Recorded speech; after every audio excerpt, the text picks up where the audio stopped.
Still waiting for Michelle to get on, take notes.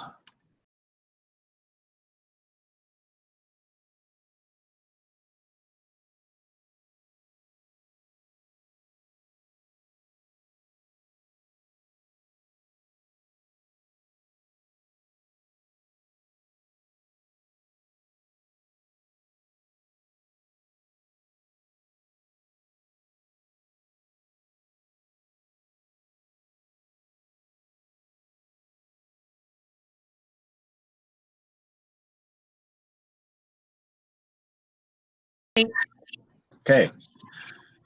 All right, let's we'll call the planning and budget meeting to order. And first of all, can we have a roll call?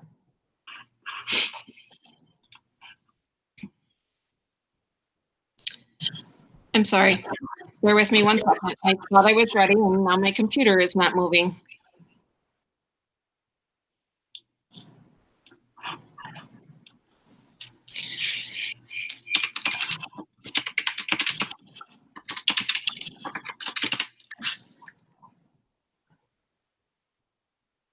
I got kicked out. I just have to log back in quick.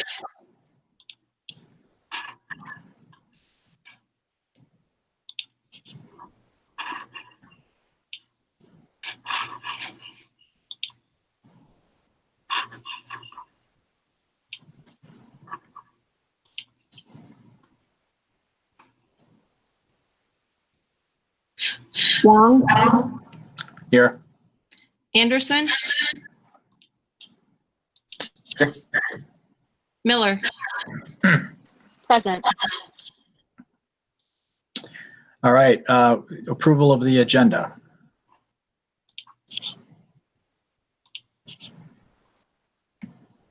Hi, I'd like to make a motion to approve the agenda. Do we have a second?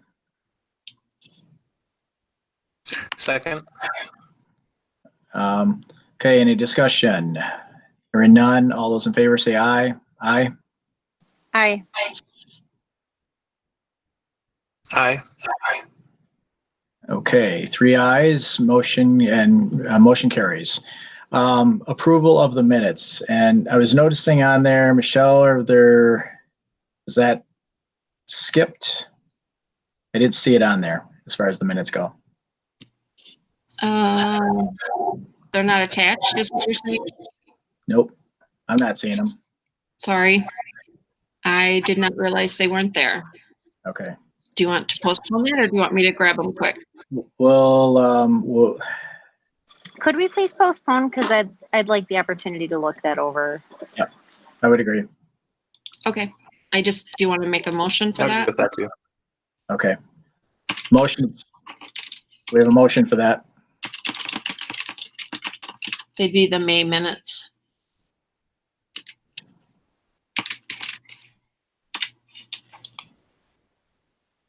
I motion to table Postpone. table minutes for our previous meetings. Postpone. Hi, I will second that, please. Okay. So a motion to postpone May's minutes to the next meeting. All those in favor, or first of all, any discussion? Hearing none, all those in favor say aye. Aye. Aye. Aye. Opposed? Motion carries. So we'll move on to budget item 2A, E-rate WAN connection update. So we have Mr. Slaybeck, I believe, is joining us along with Ms. Lapointe. So the floor is yours. Hi, this is Wendy Lapointe. Can you all hear me? Yep. All right, let me see if I can You gonna share your screen? share the document.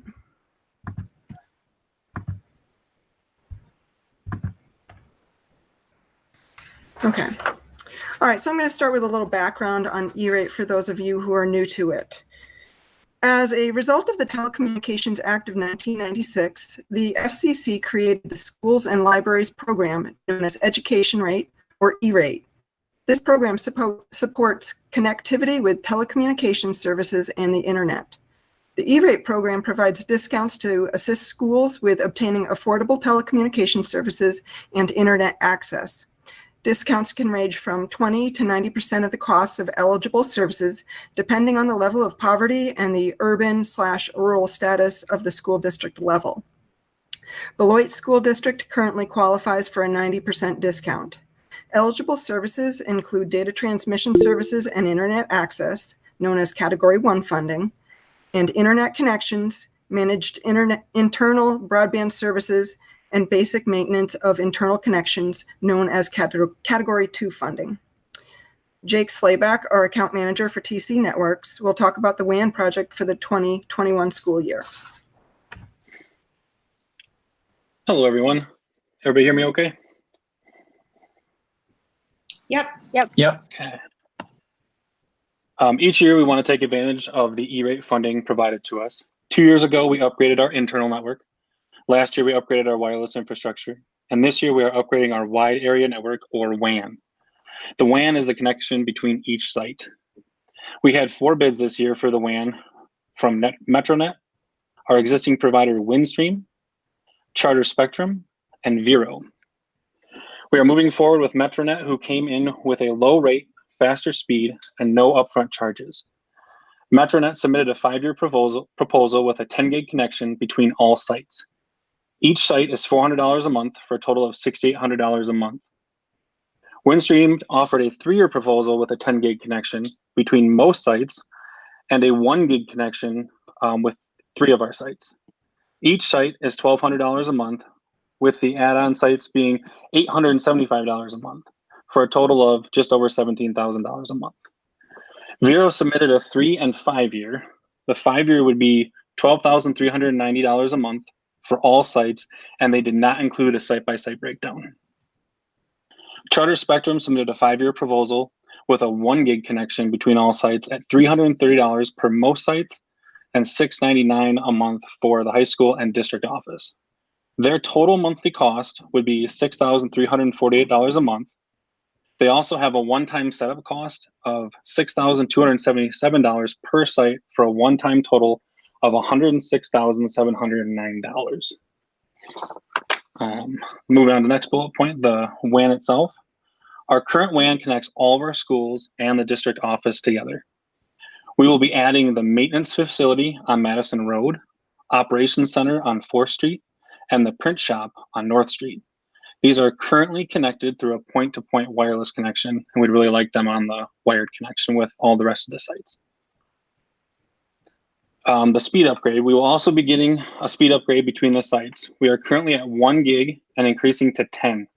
The equipment we are getting installed also allows for speed growth through hardware upgrades if needed. Our current internet speed is 5 gigs.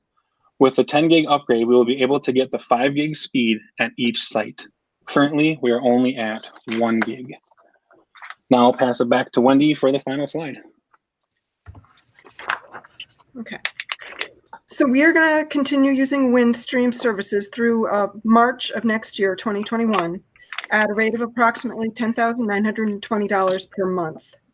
E-rate will provide a monthly discount of $9,828, leaving the district to pay only $1,092 per month. When we cut over to Metronet in April, their monthly invoice will be only $6,800 per month. And thanks to the E-rate program, we will receive a monthly discount of $6,120. And the district will pay only $680 per month. So this represents a gross savings of $4,120 per month and a net savings of $412 per month. So pretty good deal. Any questions? Yeah, Wendy, I have a question.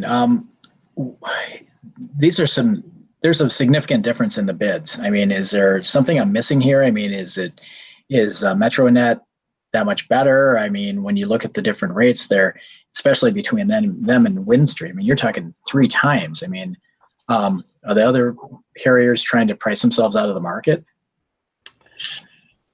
Jake, I'm going to jump in if that's okay. Yeah. Metronet wants to be in the state, so they came with a really good pricing structure. Windstream, who we currently have, I think, because we already have their infrastructure in place, just kind of came in a little higher. where Spectrum is really close to the same price. They just have the one-time fees. Is there any concern, or do we have a reference on MetroNet as far as from other areas that they've been in? We did get a couple. I don't have those with me, but I can get those to you. Okay, just curious. I'd hate to be, get into there and find out that, there's all sorts of service problems and we can't get a hold of anybody or anything like that when things go down. So, yeah, they included that with their bid. Okay. And John, this is Joanne. I just wanted to interject here a little bit because both Jake and Wendy are new into the E-rate process, so I'm trying to get them accustomed to this. This was a project that Ross Eberly and I were working on for last year, and with bringing the new admin center online and the learning of the departure of Ross, we did not feel that that was an appropriate time to look at the switchover. We have had continuous customer service problems and reliability problems with Windstream at this point. And so this is not something that was new for us to look at this year. We just did not feel it was realistic for us to try to do that project last year. And the nice thing about this is that with MetroNet putting in all the new lines and connecting all our buildings, that we are able to split the funding year for E-rate between Windstream and MetroNet. So we will get the E-rate funding for July through March with Windstream with that rate, and then the remainder of the year will be with MetroNet with those savings. We have built into the contract as well, if MetroNet does not hit the mark with delivery, they will pay the full cost of our Windstream bills because we would no longer get that E-rate funding, so they would absorb the entire $17,000 cost if they were not complete. They fully anticipate being completed by, I think it was February, is what Jake told me. And they will let us be online without charge if they have it complete until we have to switch over for our funding. That's correct. And as they roll up sites and we can take advantage, they'll let us start early with no charge. Okay, so there's certainly incentive on their end to hopefully get things going as fast as possible. Any questions from other committee members? This is Megan. No, I just want to thank you because I think particularly in the era of COVID here, it's so important for us to pay attention to this kind of infrastructure, be proactive and get ahead on it. And I just really appreciate all the work and planning that went into this. Thank you very much. Well, my questions were what John asked, but so they were answered. Okay, great. Let's see. Back to the. So this is for discussion only, correct? Correct. It was just informational. Okay. All right. Will there be something to come forward in the future, or is this just part of the agreement? This is part of our normal Category 1 E-rate funding, and with a cost of $1,700 and I think $22 per month, and then going down to $680. We typically don't bring this to board for approval because it's part of our operating costs. I just wanted to make sure that with an infrastructure change like this, that there was knowledge of what was happening in case there was any lapse of service, or if we had any problems with, we have to bring the network down a day so that we can do the switch over. If there was any inconsistency, I did not want this to be a surprise to anyone that we were working this project. But this is part of our operational costs that we've been taking a bit. This isn't a new E-rate expenditure like we did the wireless and the wired networks in previous years where we had to ask for approval. We would have to have these services regardless as part of our utility costs. We just wanted to update you with how we're saving money and trying to get better, more reliable service at a cost savings.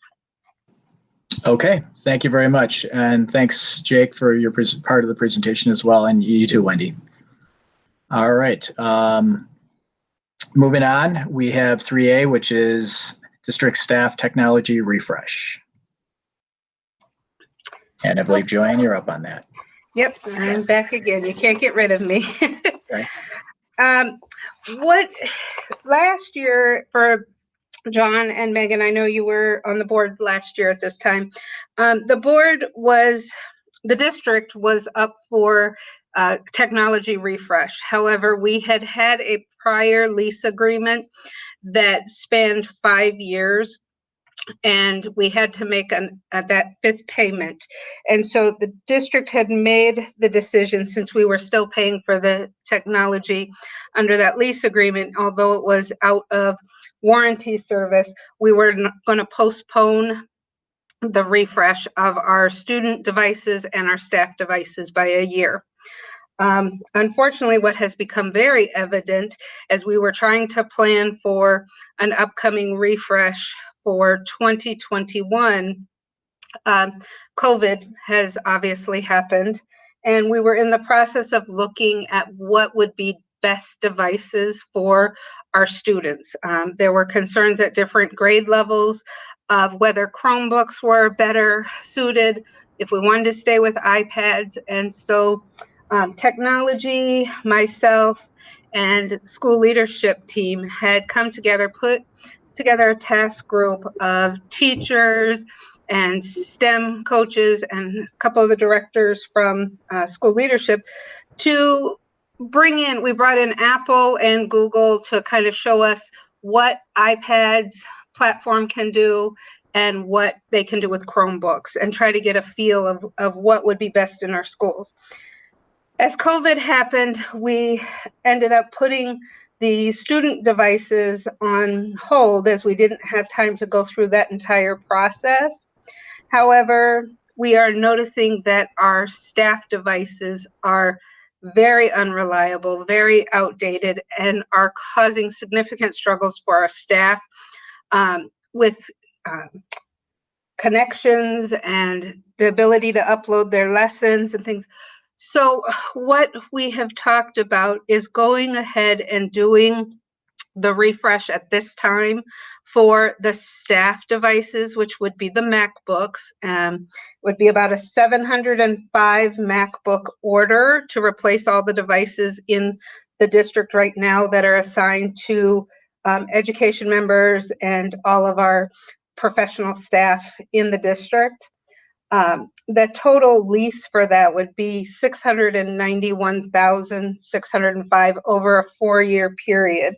So the annual cost for that lease would be $176,102. This would upgrade the staff to a current 13-inch MacBook, which is what they have, with the 128 gig space, which is the same capacity of what they have, just the upgraded model. It would also give us the adapters and a 3-year Apple Care warranty on those. So you'd have the year warranty plus the extended for our lease period. I do feel that this is necessary. At the student level, we have sufficient iPad.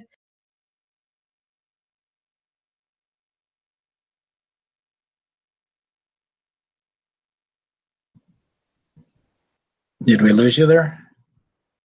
I can't hear anything either. I'm sorry. I don't know. I hit the button when I tried to get something off my keyboard. I apologize. I think that, I don't know where I left off, but the staff refresh is vital, even if we are back in schools in the fall. We don't know what that solution is going to look like for the fall, but if we continue in classrooms or virtually, the need for our staff to have an updated, reliable technology is essential for us to keep them connected and interactive. We have enough iPads for our students at this point that we can continue to use those for this year, for 2021, while we fully look at is Chromebooks a better solution? Is it for all grades or certain grades? I just want to make sure that we take the time to look at that appropriately, and our staff are comfortable with the iPad solution for our students right now. I think it would be extremely difficult to try to roll out a new platform or device to students in this environment. This is Peg. I'm just going to jump in with that a little. We did go pretty much through the entire process of vetting both devices, and the secondary team was leaning toward Chromebooks, and the elementary sticking with iPads. And as Joanne said, given the uncertainty of how we'll start the school year and the type of professional development that we would want to provide for both students and staff, we just felt it was best to stick with what we had for this year and then pick up that process to complete during next year. The other component to this as well is we have gotten quotes for the sellback of our current MacBooks. We are ranging between, it depends on what category of use they feel that they are in or condition. And I believe, oh, I'm sorry, I didn't pull that up for everybody. That is the quote for the full 4 years. Diamond Assets is a company that we have worked with in the past to buy back iPads. And if our MacBooks and iPads, apologize, if we were to sell back the MacBooks in August, we would, if they were grade A condition, which most of our MacBooks will not be considered grade A, that's no scratches, nothing wrong with them at all, we would get, I think, Jake, did that come in at 156,000? 152.7. Okay, and but if we were in a B or a C category, that would be reduced by 10 to 25% of that amount. So we would still get some return on the iPad or the MacBooks that we have now that we would be able to turn in to help offset this first year of the lease payment. Okay, any questions from committee members?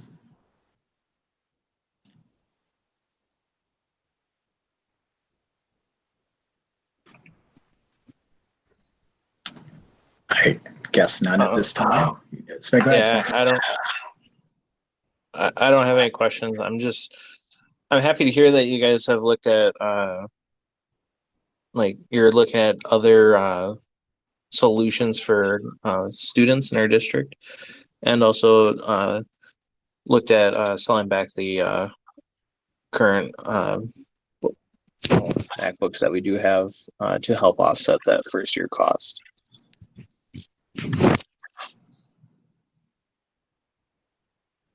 So, Joanne, you had mentioned that the reason why you're staying with Apple is primarily because of the COVID situation, and that's primarily for the students, if I'm not mistaken. Have we explored that route with Chromebooks at all, or is it just something you've just kind of tabled at this time and set off to the side and said we're just going to stay with Apple? Well, we're not doing the student refresh, so we're staying with Apple, with the current Apple iPads that we have for students right now. As Ms. Mellencamp had explained, they did finish that process of looking at students, and the secondary levels would prefer Chromebooks, which makes me happy because that is a substantial savings on the district. When we are looking at the device refresh for our students, we will save a significant amount by switching to a Chromebook platform for our secondary levels. The elementary levels had opted, they wanted to stay with an iPad. So we want to make sure that we have time to do professional development for both the students and the staff on a Chromebook. I think it would be unfair, as Ms. Mellencamp said, to try to roll out that Chromebook initiative to students and staff at this point without any time to do any of that training and development for them in the current environment that we're existing in. But for staff, they prefer the MacBooks. Yes. And I'll just jump in a little bit there that no matter what we go with as far as student devices, the teachers, right now our teachers have the MacBook and an iPad. What would change when we shift to Chromebooks with the secondary would be student or teachers would have the MacBook and then a Chromebook, because you want them to be able to mirror and be able to show the students how to do their work, be able to, model that with the Chromebook as well. And right now we have Apple TVs in a lot of our rooms, and I have worked with Jake, and he can talk about the transition as teachers wanted to continue with MacBooks.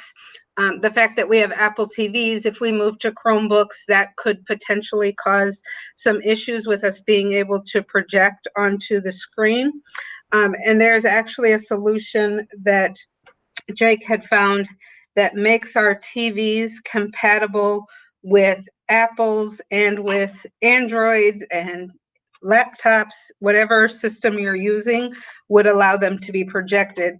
And we would be able to repurpose the Apple TV boxes that we have in our classrooms to those elementary levels, allowing every classroom at our elementaries to have that capability of projecting from their iPads and their MacBooks, whereas the secondary levels we would replace with the new device. Jake, you'll have to tell me what that is.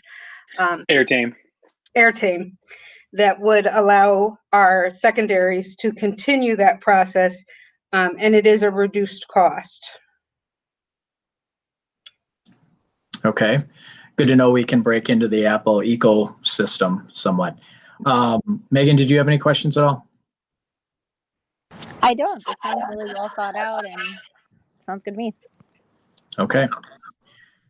All right, hearing none, this is an action item.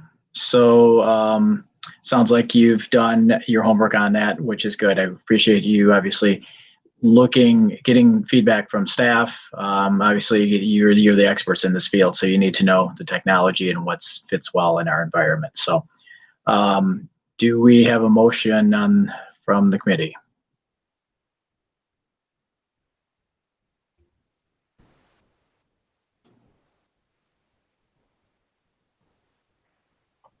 I'd like to make a motion that we move forward with the plan as presented. I'll second that. Okay, so we have a motion. May I make a clarification? Go ahead. Did she say as amended? As presented, I apologize. Okay. I just have a loud Okay. 2-year-old, so I'm trying to be brief. Probably- My bad. No, it's probably my hearing. Thank you so much. So we have an approval for the recommendation to the full board for the 4-year Apple lease to refresh district staff MacBooks in the amount of $691,605, approximately $176,102 annually. We have a second on that. Do we have any discussion? Hearing none, all those in favor say aye. Aye. Opposed? Okay, motion carried. Thank you very much for your presentation and your help on that. And I'm sure everybody will be glad to get a good refresh on the computers. Yes, thank you on behalf of the staff and the administration. We appreciate your consideration on this. No problem. All right, then next item is the agenda items for future meetings. We do have that on there, even though we all can put it on the through Google Docs. But hearing with it, since it's on the agenda, are there any items either of you would like to add to future agendas? I have a few items, but I'm going to submit them because it's loud over here. I apologize for the inconvenience. That's okay, Megan. Spencer, do you have any? Not at the moment. Okay. All right. Next meeting date is, I should always have my calendar out ready to go when I fire this off. Next meeting will be July 7th. So we're going into the next, the second week there. So July 7th will be the next planning and budget meeting, 5:15, and I'm guessing we will still be doing virtual at that time. Okay, do we have a motion to adjourn? So moved. And I believe we lost Spencer, so John, you may need to second. Okay. I'll second it. Oh, he's back on. All right. Any discussion? All those in favor say aye. Aye. Aye. Aye. Aye. And okay, all those opposed, motion carried. Thank you very much, everyone. Thank you.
All right. Do you guys mind if we start over now that we're on YouTube?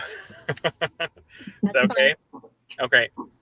Okay. So it's 6:02. I'd like to call the special board meeting to order. May I have roll call, please, Michelle? Yes.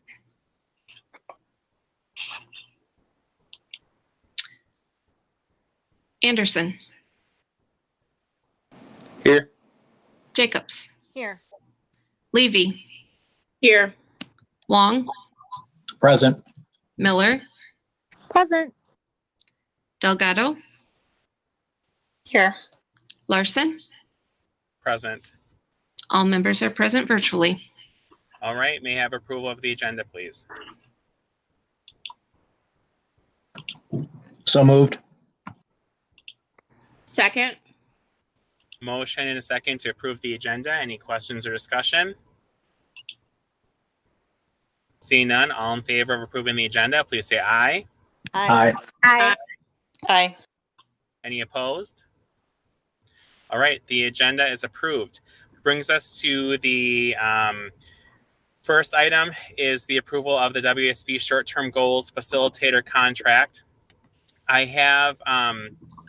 just got a version back from Rob that Dan agreed to, and it's just a minor change. I'm going to show it. It's not in the amount or anything.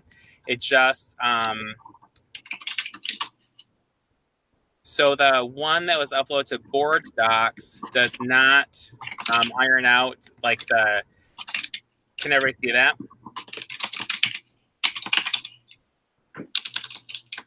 Yes. Okay, so right here, this is the only change that, oops, I won't let me highlight, is that, oh, there it goes. This work will involve 2 board workshops of approximately 2 to 3 hours each, and related planning for these workshops of approximately 4 hours. Kyle, I'm not seeing it on the screen. Oh, It says you're presenting, but it doesn't show anything. I see it, John. I see it. I can see it. I see it. oh, let me go and just try it again. I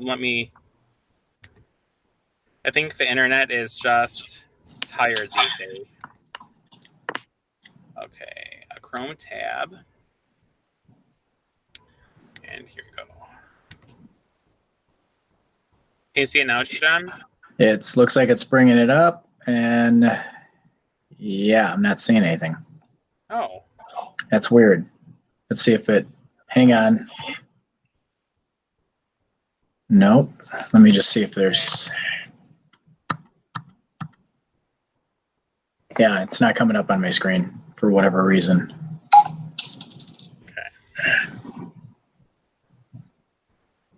Hey, John, can you go to YouTube to see the meeting? Because then you'll be able to see it there. Yeah, let me see. yeah, Dean said he can see it.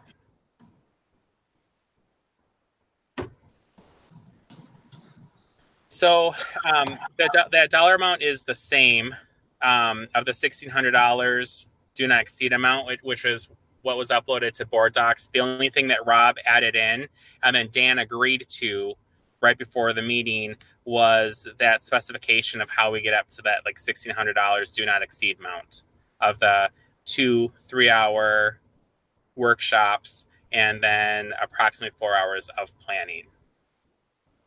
Is that planning total or per workshop? 4 hours total. Thanks. Yep.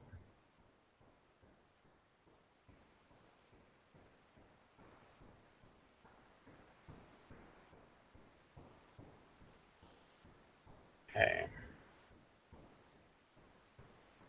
So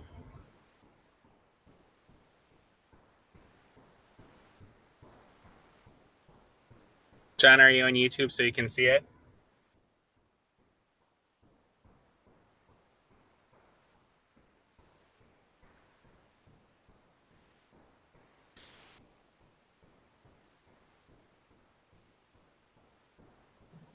Yes. Okay. So that was the only change, is that do not exceed amount is still the $1,600, but then this sentence carves out how that how we got to that $1,600. Are there questions, comments, or a motion?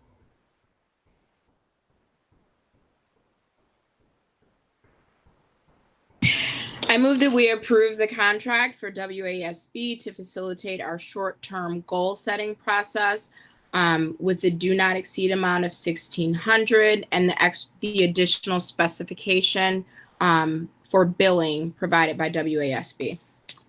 I second.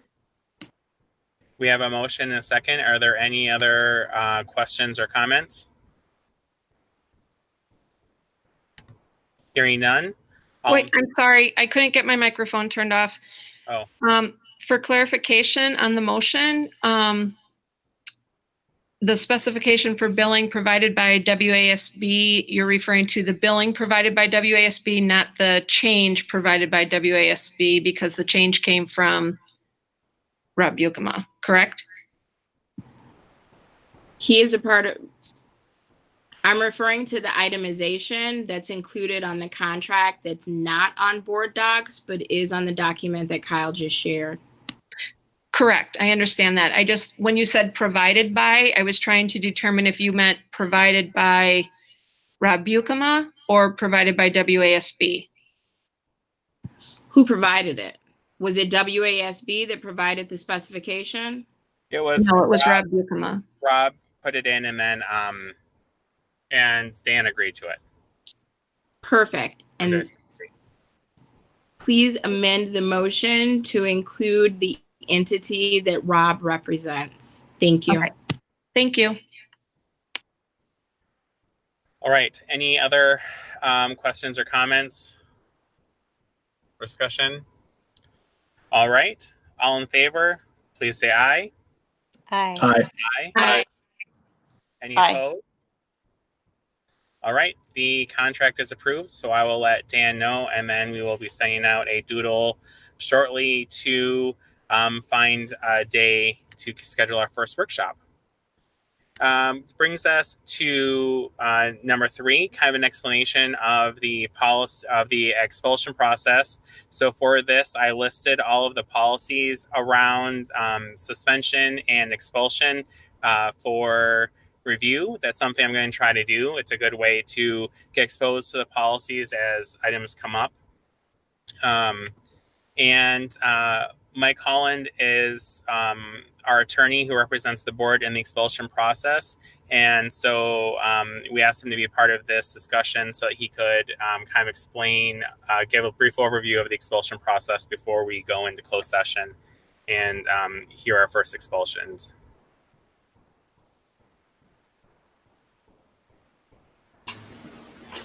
Okay, do you want me to do that now? Yes, please. Okay. I'll just give sort of an overview of the whole process. And if you have any questions, just let me know. Mm-hmm. If an incident occurs in a classroom, excuse me, the teacher reports that to the administration. It would be the principal in the school or the assistant principal. Okay, then that administrator makes a referral. If they think it's serious enough, they will contact the administrative hearing officer, set up a hearing. The student and parent hopefully will be there. A lot of times they're not. The administrator is always there at the administrative hearing, as is Michael Ulrich. He will then determine whether it should go to an expulsion hearing or if the student should sign a behavioral contract or some other remedy less than expulsion in conjunction with the administrator who's there. If he feels it should go to expulsion, that is then referred to me. And we have an expulsion hearing. The administrator is there and the chief witness for the school district. Mr. Ulrich serves as the prosecuting attorney presents the case to me, and then I make a determination as to whether the facts warrant the student being expelled. All through this process, the administrator makes recommendations. So if you look at your expulsion recommendation pamphlets, the last page of that is always the administrator's recommendation to the administrative hearing officer, and then is included in the expulsion hearing and referred to me as a guideline for what the terms of the expulsion are. So it's sort of like the teacher would be the police, and the administrator, they would refer it to Mr. Aldrich, who would be the district attorney. He would then present the case to me as the judge, and I would make the final determination. Once I feel that the facts warrant upholding the recommendation, then we can take into account all of the referrals in the expulsion recommendation pamphlet and the absences and tardies. Those can then be viewed at that time. I'm restricted to what is presented I would be in court. When the testimony of the administrator is presented, unfortunately, a lot of times the student or the parent does not wish to make a statement or anything. In that case, I have to accept the oral testimony and the information contained in the expulsion recommendation pamphlet as true and make my findings based on that. Otherwise, we have due process problems. Okay, are there any questions or clarifications? Could you outline the timeline that we need to adhere to between the offense, the administrator's hearing, and then board review? And if for some reason that timeline is not adhered to, is there a waiver process so that the process still maintains its integrity, or how does that work? Okay, the timeline for me is the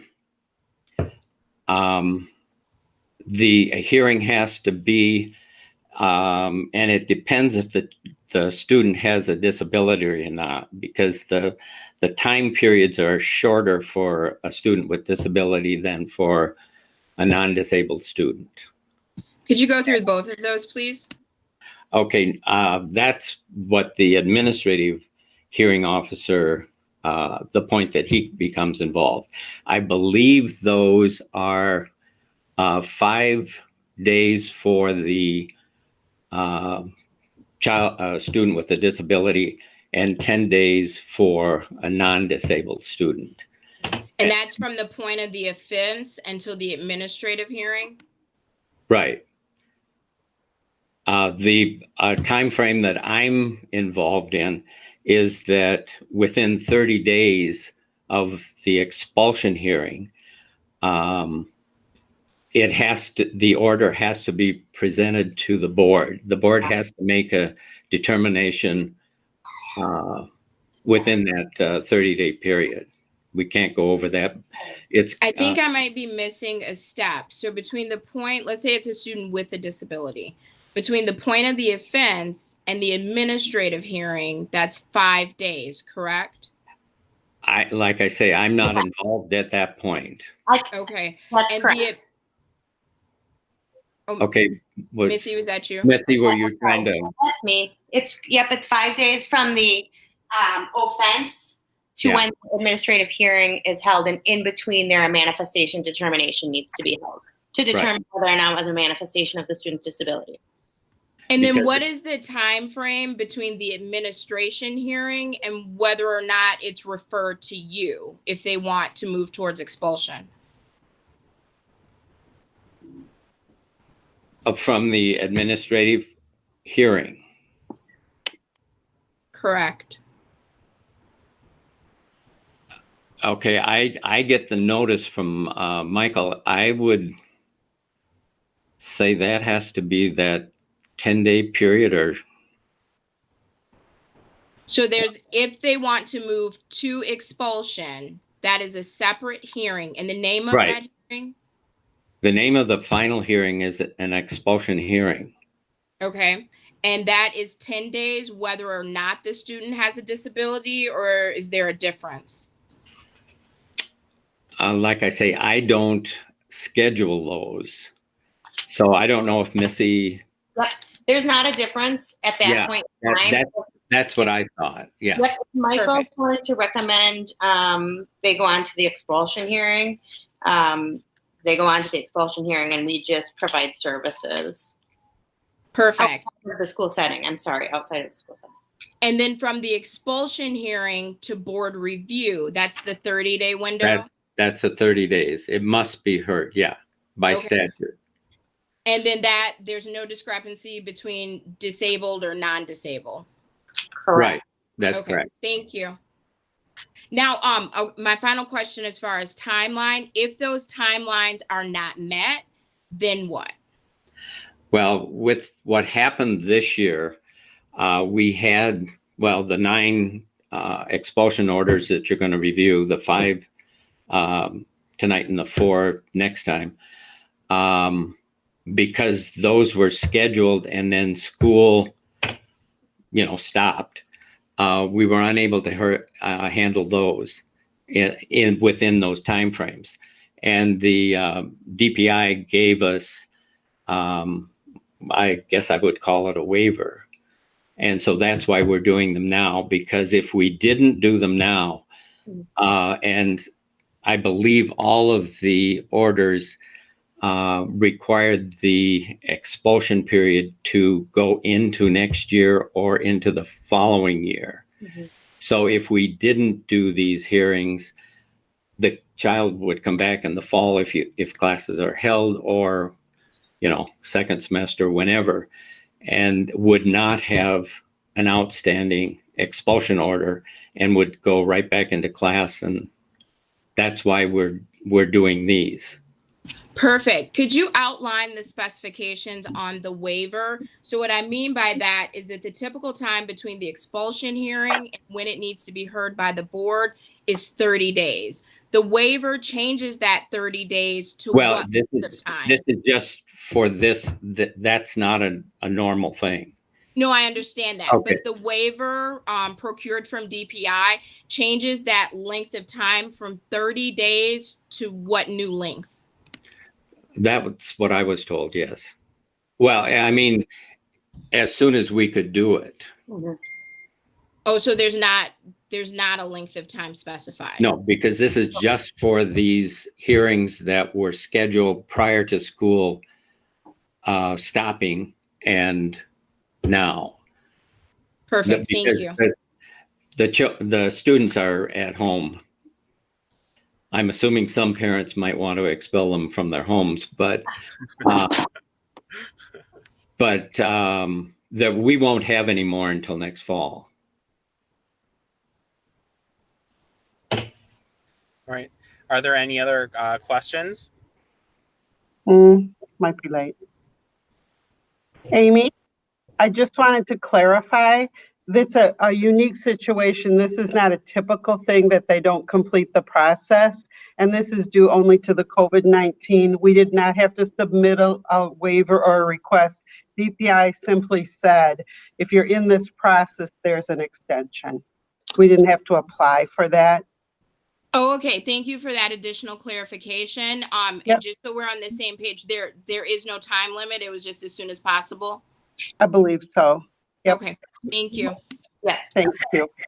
I had another question. I'm not sure who this would go to, but do the administrators, is the packet of information, all of them know upfront and they know exactly what they need to have in the packet prior to submitting it?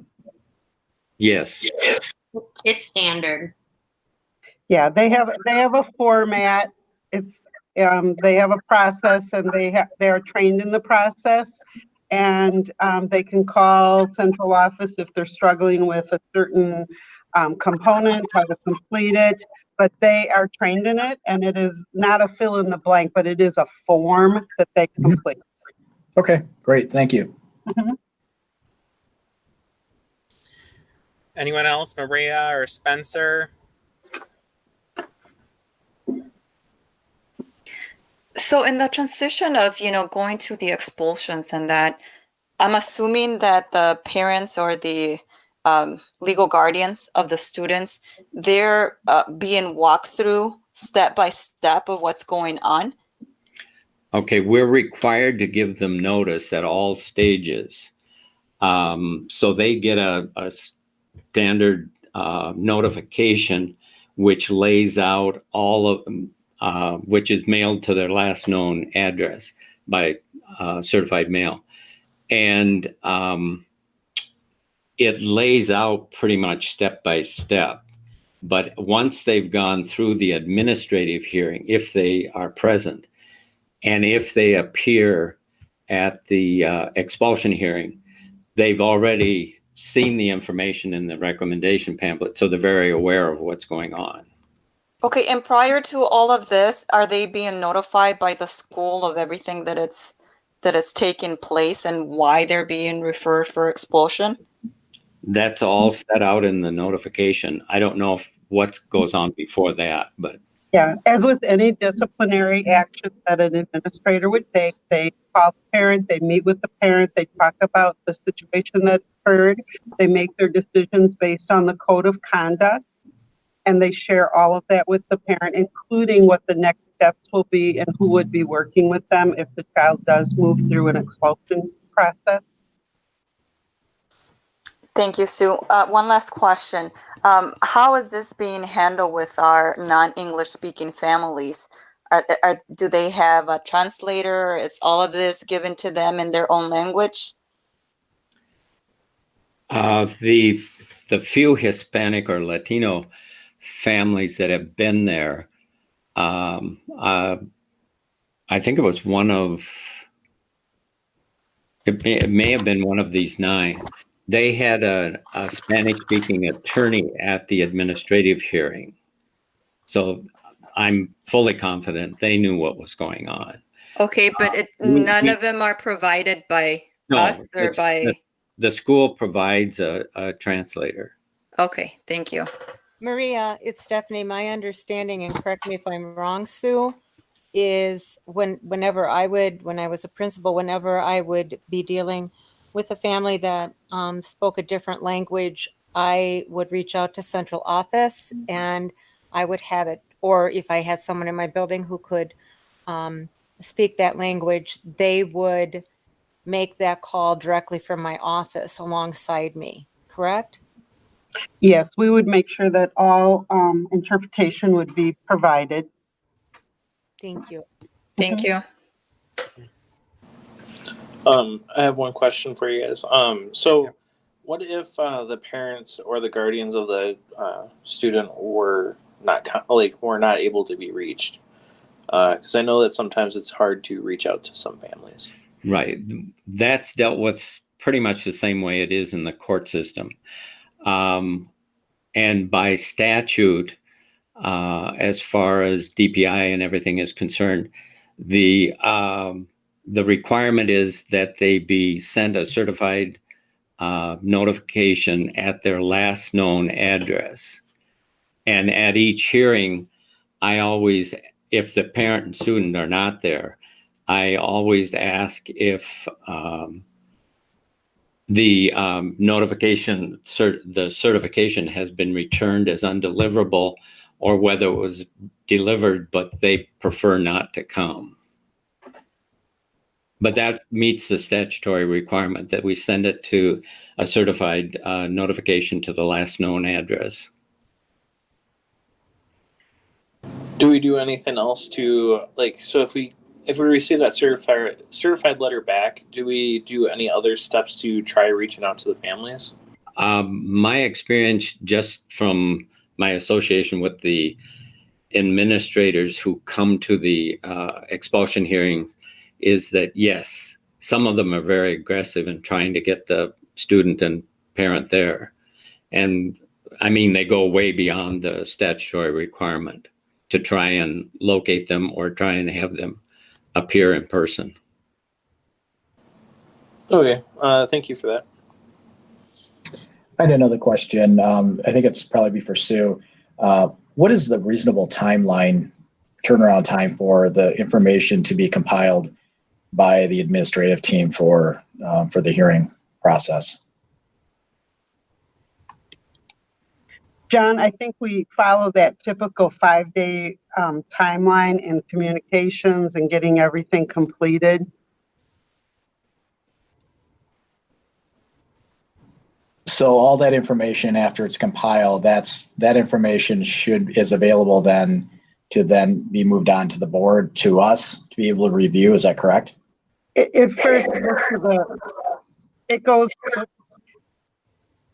goes first through that first step before it goes to the board. It goes to the other Mike.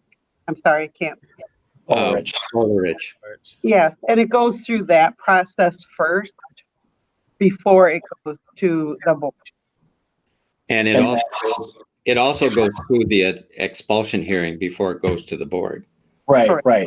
And then once, Mike, after it reaches you and you make your decision there, then it's a matter of just compiling that. We're waiting for you to provide the information.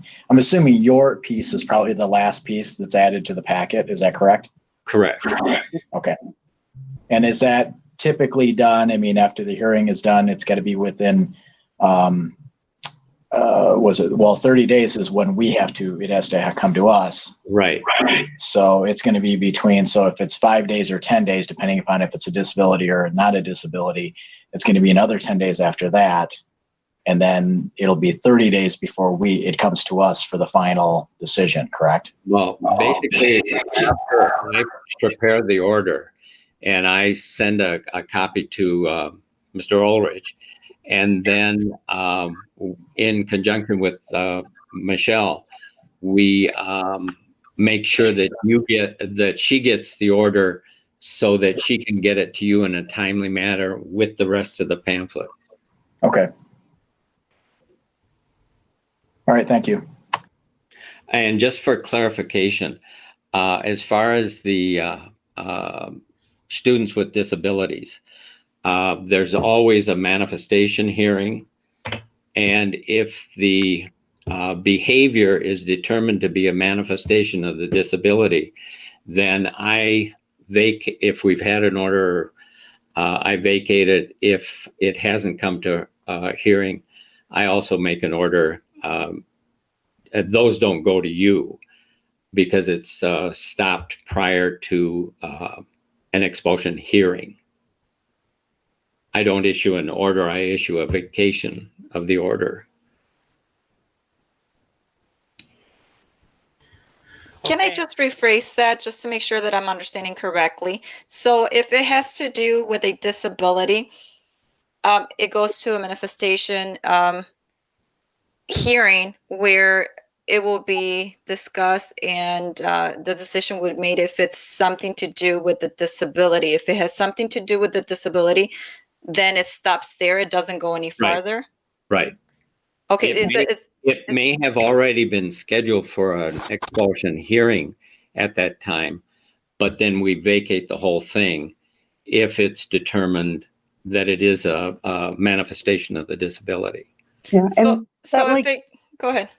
Yeah, Maria, let me clarify. The manifestation process is like an IEP process. It includes the parent, the teachers who work with the student, the principal, and manifestation determination means that that team who know that child decide if the offense that occurred is related to or caused by the disability.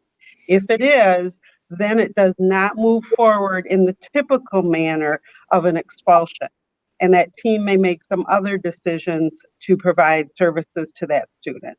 Okay, so additional service then will be provided to either correct the behavior or, I don't know, do something about it then.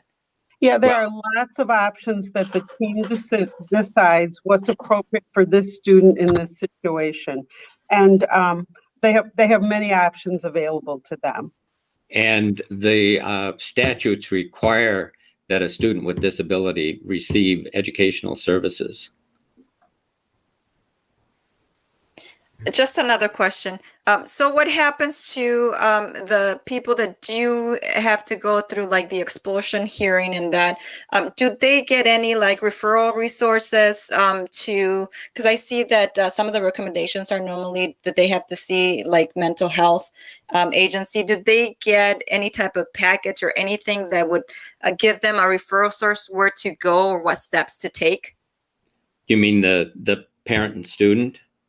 Yes. Yes, yeah. And a lot of times after we've stopped recording the hearing, the expulsion hearing, I'll make sure that the administrator gives that information to the parent so that they don't waste time, because a lot of times it helps if the student gets right back into the educational system, whether it's in the alternative school or whatever the result is. So that the parents get the information usually the day of the expulsion hearing of the numbers they have to contact. And normally, if you review the orders, we always pretty much order psychological counseling. And so we give them that information too. Thank you very much. That was very helpful information. I know this isn't quite a complete picture. We had, I think it was like January, February, where we had both Mikes talk to us about this process. And right. I'm planning to do that again in August or September, but I wasn't expecting to have any expulsions in June. So we'll have another complete like discussion of this process from beginning to end with both attorneys, so that we can get a better picture of that whole entire process. But Mike is our best person to kind of help with what the task that we have to do tonight. So, and I think that might be it might be a good idea to maybe do that prior to school starting every summer. Yeah, that's to review. Yep, that's a good idea. All right, are there any other questions for Mike before we have a motion to go into closed session?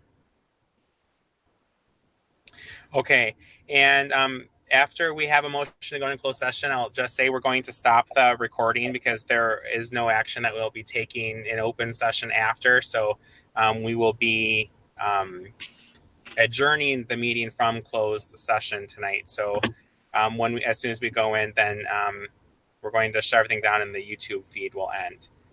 But I just want to make sure, if anybody's watching at home, I wanted to make that clear and explain that. And having said that, is there a motion to go into closed session? Yeah, Kyle, I will move to convene the Board of Education into closed session pursuant to section 19.85, parent 1, parent A of the Wisconsin state statutes relative to deliberating concerning a case which may be the subject of any judicial or quasi-judicial trial or hearing. This is Megan. I'll second.